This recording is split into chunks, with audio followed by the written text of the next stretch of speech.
Lethal Company is a multiplayer game where you and your friends must go to randomly generated maps, hunt down scrap while avoiding death from a wide variety of monsters, then sell said scrap to the company to meet the ever-increasing quota, or get ejected into space. So basically Amazon, but much nicer. But what if you were to take fate into your own hands and explore one of the 8 moons on your own? How long can you last before the difficulty spike becomes too much and you die to either a hideous monster or Space Bezos? I took it upon myself to test my skills and my nerves in order to answer these questions. So join me as we find out how long one man can survive. Lethal Company. For this run, I would make the first 3 moons my primary hunter ground since they are the easiest moons, especially experimentation, which has the most straightforward path from the ship to the bunker, and the least dangerous monsters. After picking up my flashlight from the drop pod, I head inside the bunker where I immediately find 2 V-type engines worth $90 in total. And just a little further inside, I stumble across a dustpan, steering wheel, and another V-type engine. I make a quick pit stop to the ship where I drop off my current inventory before heading back inside, going down the only remaining path. Sadly, said remaining path leads to a maze, and with the hours quickly passing by, I don't want to risk getting lost. You see, as soon as the sun starts to set, that's when monsters start spawning outside, and if I die at any point during this run, I will lose all of my scrap. So I picked up the large axle that I found just outside the maze and started making my 3 separate trips back to the ship. Some scrap you can only carry 1 of each because it requires both your hands. I mean, sure, you could carry an entire engine by yourself, but it'd just be highly unrealistic if you could carry 2 engines.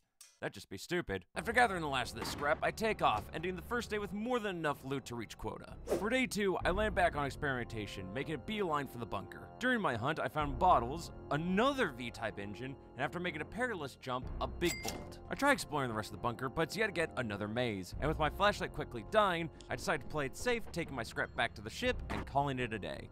On day 3, the beginner moons are either stormy or eclipsed. As I don't want to get struck by lightning or eaten by monsters, I risk going to offense, one of the more advanced moons. Upon getting inside, I stumble across yet another V-type engine. And going even deeper, I find a plastic fish worth $28 and some teeth worth $63. With more than enough money, and the only other ways I can go needing me to test my acrobatic abilities, I bring myself back to the ship and take off, which leaves me with the final day to sell everything. Day 0. The last day to sell your goods and make the quota or face death by space. If you haven't been brutally unalived at this point and still have scrap, you must take it to the company and sell it to a hentai monster named Jeb. Though, since everyone compares this job to Amazon, I think we all know what people really call him. Mr. Jeff? Mr. Jeff Bezos? To be fair, he just works here, so maybe he doesn't deserve to be called Jeff. Anyways, I sold just enough of my scrap to make quota, keeping everything else on the ship to try to save up a pile of loot. And with my paycheck secured, it's time to begin the next quota. Back on experimentation, I begin the first day finding a tire sheet of metal, as well as a big bolt, large axle, and, you guessed it, another V-type engine. I try exploring the randomly generated maze, but I head back after a few minutes of finding nothing. Although my first trip back to the ship, I nearly drop onto a beehive, which is worth a lot of money. It's also a death trap. The safest way to grab the hive is to have one player distract the circuit piece while another player grabs the honeycomb ball. In case the problem wasn't obvious, I'm by myself, which means it's very likely that I'm gonna get stunned and electrocuted to death. However, it's still very early in the run, so I retrieve the items that I left by the bunker entrance, bring them to the ship, and go back to poke the hornet's nest.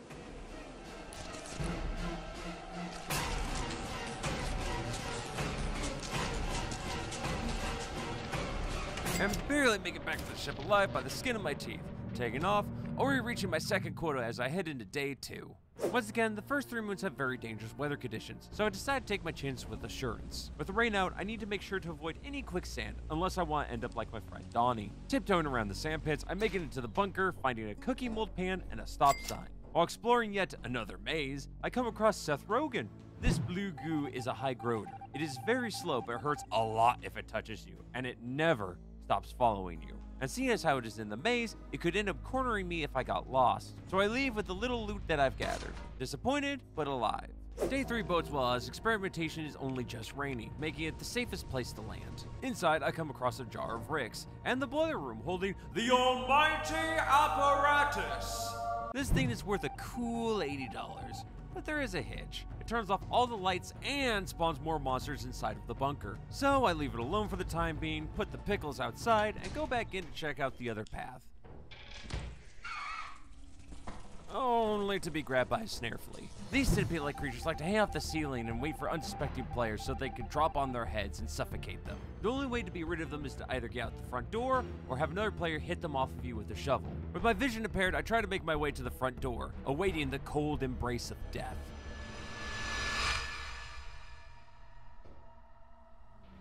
And yet, I somehow lived on what must have been 1 HP. How and why I am still alive will forever be a mystery to me. With the snare flea waiting in the shadows for me, I decided to just grab the apparatus, grab my jar of pickles, and haul ass back to the ship, ending the day with only 2 pieces of scrap to add to my collection. I make a pit stop over to the company on day 4, giving Jeb as little of my scrap as I can, getting another paycheck, and heading out with enough scrap to reach my 3rd quota already. I mean, it can only be smooth sailing from here, right? Yet again, the beginner moons are all death traps at this point, so I go to offense, which is the only moon not being affected by terrible weather conditions. After making an immediate left, I find a room full of goodies, including an old phone, a flashbang, and a large axle. And as if that wasn't good enough, I end up finding a TV remote, a key, and another V-type engine! How many of these moons have these engines? Why do they have these engines? Are people taking old muscle cars to the moon and having their engines ripped out by space vandals? Sorry. Moving on. It's still early in the day and I have time to explore, but I'm still suffering from snare flea PTSD at this point, and I've got plenty of scrap to reach quota, so I decided to take everything back to the ship and leave for the day. I decided to go back to offense on day 2, where I can hear the lovely sounds of landmines beeping as I enter the bunker. At least I managed to find a horn at the very beginning. And when checking out a room that led to some stairs, I found quite a bit of treasure, including 3 big bolts, a sheet of metal, and some bottles. I make a trip outside with the horn, a bolt, and the bottles before heading back inside to grab the other 3 objects.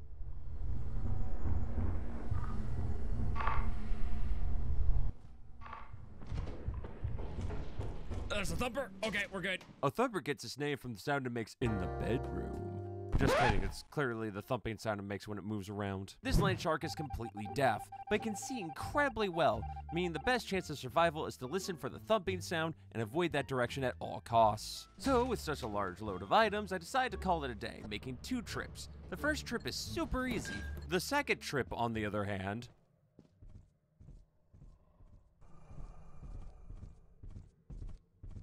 that is an eyeless dog. As its name suggests, it can see about as well as Ray Charles. However, unlike its thumper cousin, it can hear almost everything you do. It can hear you walk, it can hear you talk, it can hear your mechanical keyboard, it can even hear your mouse as you hit that subscribe button. I crouch walk the long way around, holding my breath as I do. At this point, you're probably wondering why I didn't turn off my microphone while I was playing solo, in which I say, shut up. Anyways, after making it back to the ship, I finally take a moment to catch my breath and mentally prepare myself for the next day. On day 3, I land on insurance, avoiding offense like the plague after the previous day. Sadly, my luck just keeps getting worse as the map has generated to be the most maze-like bunker of all time. But I can't leave empty-handed, so I have no choice but to trudge through. After walking around for what felt like hours, which was actually probably just a minute or 2, I did happen to find another V-type engine, of course. I took the fire exit and brought the engine back to the ship, heading back to the bunker, determined to make it out of this day with more than just another engine. As I begin looking around, I come across a high groater, but this time I ignore it and continue to explore. And as I do, I come to find my greatest fear in this game. That is a bunker spider web, or the nope web as I like to call it. I start making my way back to the exit, only to find my path blocked off by the high groater. And while trying to find a way around it,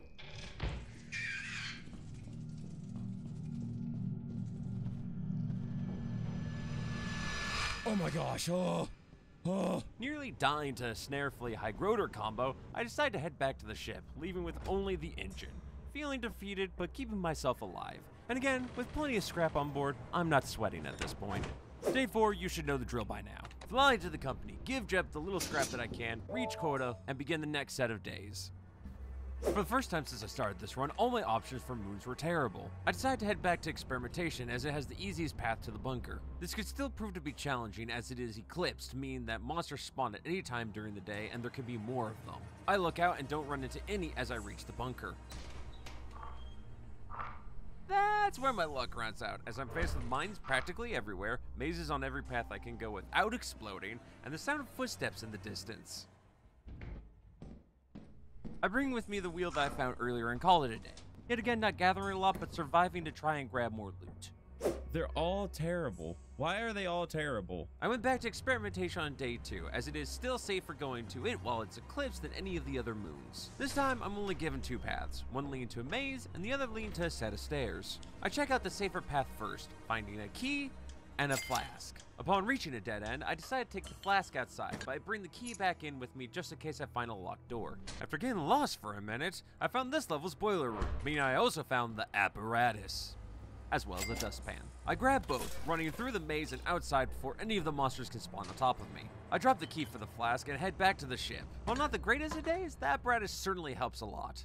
Day 3 begins with even more disappointment as I find out that experimentation is flooded, forcing me to go to offense again. My favorite. And with the days getting harder with each quota, offense has gone from being mildly scary to terrifying. This is proven very quickly as I run into the back end of a turret. Going the other way, I run across a V-type engine and another dead end. I try going back to where the turret is, but I can't get past it. Can't jump over it, crouch past it, and standing next to it makes it want to blow my head off. I'm rather attached to my head, so I'd rather avoid losing it. To make matters worse, there's a Hygroder on the opposite side of the room, slowly sliding its way towards me. Feeling very defeated, I return to the ship with only my engine, scared to know how little scrap I'd have left after reaching the quota. I make one last ditch effort to try and find fire exit, but with no dice. So I head back to the ship again, barely making it before the sun set.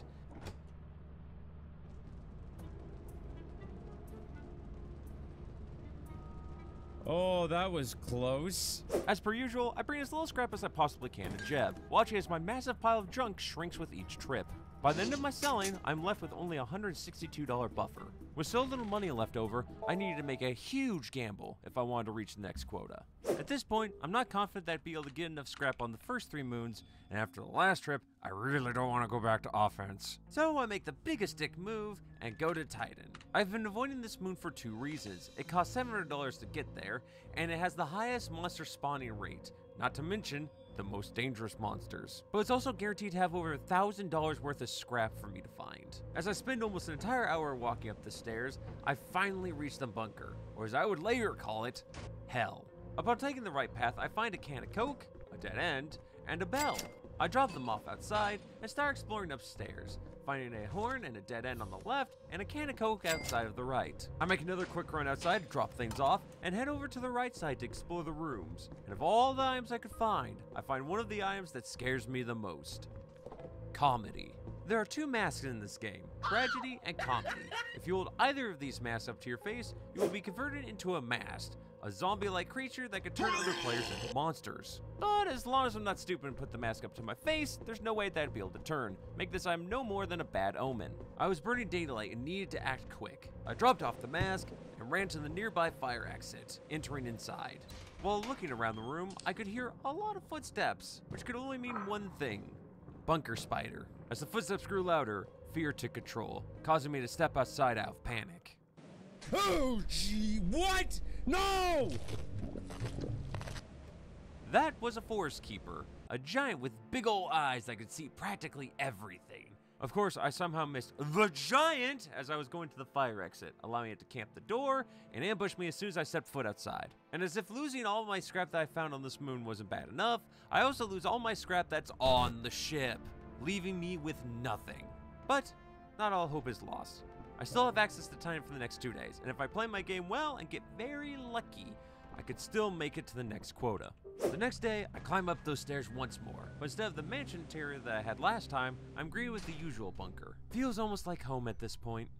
Or a coffin. And home was treating me well, as I found quite a bit of scrap in such a short time, including a hairbrush, toothpaste, a flashbang, and a bell! I drop off the smaller items outside, going back in to grab the bell and continuing my exploration, where I find a whoopee cushion. Things are really starting to look good for ya boy.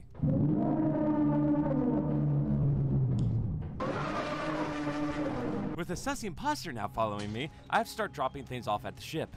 What I should have done is bought a ladder, which I did try to do the first time I was on Titan. As it turns out, if you don't type in the word extension, it will not give you a ladder. Even if I had misspelled the word ladder, like I did, it would have given it to me if I typed in the full command. But I didn't. So instead of hanging off the ladder and dropping stuff off directly from the ship, I have to run all the way down the stairs and put stuff into the ship myself. I drop off the items that I'm holding and start making my way back up. Oh, hi. How's it going? I'm gonna die. I'll show you guys what he does. Because there's no way I'm catching up. He does this! Yeah, I pretty much gave up as soon as I saw the mast running towards me. The only way to stop pursuit of a mast is to break line of sight with it. If I'd gone back inside and started running around the twists, turns, and corners, I probably could have escaped. Instead, I just embraced death and prepared for my fate. With a heart like lead, I stopped by the company on the final day, sold my engine, got my pity $26, and left. Which meant there was only one thing left for me to experience. Goodbye, world. I'll miss you. Whee!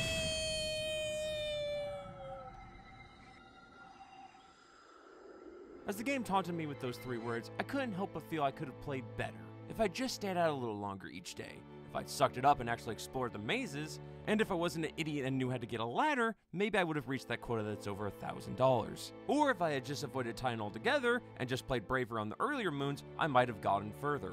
I played good, but I could have played so much better. I am going to run this back at some point and reach that quota that's over $1,000. If you would like to help make that happen, leave a like and subscribe as it helps the channel. Also, be sure to check out the first time me and my friends played this game. And until next time, keep calm and rock on.